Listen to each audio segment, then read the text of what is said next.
الحمد لله رب العالمين ثم الصلاة والسلام على رسول الله وبعد السلام عليكم ورحمة الله وبركاته. Bienvenue à vous dans cette nouvelle série d'enseignements et de rappels qui est intitulée Ne fait pas partie de cette catégorie de jeûneurs.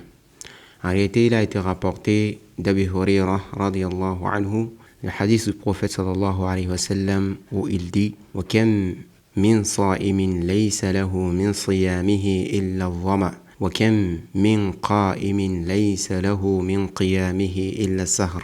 En fait, dans la tradition de ce hadith, le prophète dit et combien de personnes n'obtiennent de leur jeûne que la faim, et combien de personnes n'obtiennent de leur prière de nuit que la fatigue. Le commentaire de ce hadith stipule en réalité que cela voudra dire que ces gens de jeûne et de prière n'ont aucune récompense de leur adoration. Et ça, en ce qui concerne le jeûneur, compte tenu des actes annulatifs du jeûne dont il ne s'écarte pas ou qui n'évite pas, comme par exemple la calomnie, le mensonge et la médisance. Comme le prophète sallallahu alayhi wa sallam l'a stipulé dans un autre hadith de Abi Huraira rapporté dans le Sahih de Bukhari, il dit Man lam yada'a qawla az-zur falaysa lillahi hajatun ila an yada'a ta'amahu wa sharaba.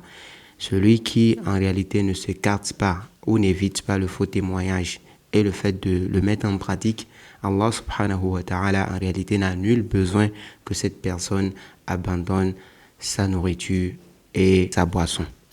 Alors pour cela, je viens en toi en tant que conseiller, toi à qui Allah subhanahu wa ta'ala a accordé le bienfait de vivre ce mois de Ramadan, alors que tant parmi tes voisins ou tes proches ont quitté ce bas monde avec qui tu étais les mois passés ou disons les années passées, combien même se sont vus rappeler à Allah subhanahu wa ta'ala à la veille du mois de Ramadan.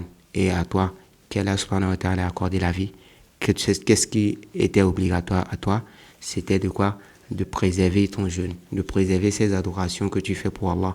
Et la première des conditions, la première des choses vers laquelle j'attire ton attention est que tu observes d'abord la sincérité dans ton adoration.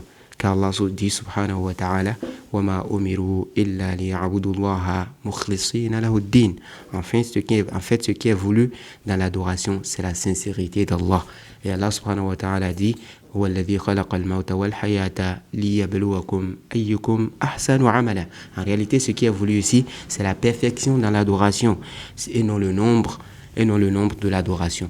C'est pourquoi Aïcha radiyallahu anha a dit, après la tradition de ce verset, où elle a dit en fait que c'est lui qui a créé la mort et la vie, afin de nous éprouver pour voir de qui parmi nous œuvrera le mieux, et qui parmi nous va pas faire son œuvre. Et les savants, ou disons nos salafs, nos pieux prédécesseurs, ont été questionnés sur ce verset ou sur cette parole d'Allah, et ils ont répondu que la meilleure des œuvres est celle dans laquelle la sincérité a été observée et qui a été conforme à l'acte du prophète, c'est-à-dire à ce que le prophète sallallahu alayhi wa sallam a fait dans l'adoration d'Allah subhanahu wa ta'ala. Et surtout, n'oubliez pas, comme nous étions en train de le citer dans le hadith de Aïcha, elle dit quoi? Il dit ahabbul a'mal ila Allahi adwamuha walau qalla. Il dit la meilleure des œuvres auprès d'Allah subhanahu wa ta'ala, c'est-à-dire la meilleure œuvre, la plus aimée auprès d'Allah est celle qui est constante même quand elle est petite. Oh ya Abdallah, alors prends garde et prends conscience et profite alors de cette vie et de chaque minute qu'Allah subhanahu wa ta'ala t'accorde pour te rapprocher plus de lui, car inna rahmatallahi qaribun minal muhsinin, car la miséricorde d'Allah, celle dont nous aurions besoin pour entrer au paradis, est souvent proche de ceux qui font du bien, de ceux qui parfaient les actions. Et c'était la fin de cette série. Si c'est la première fois que vous nous écoutez à travers ces séries d'enseignements et de rappels, nous vous conseillons fortement de vous abonner à notre chaîne afin de ne plus rater les prochaines à venir. Wassalamu alaikum wa rahmatullahi wa barakatuh.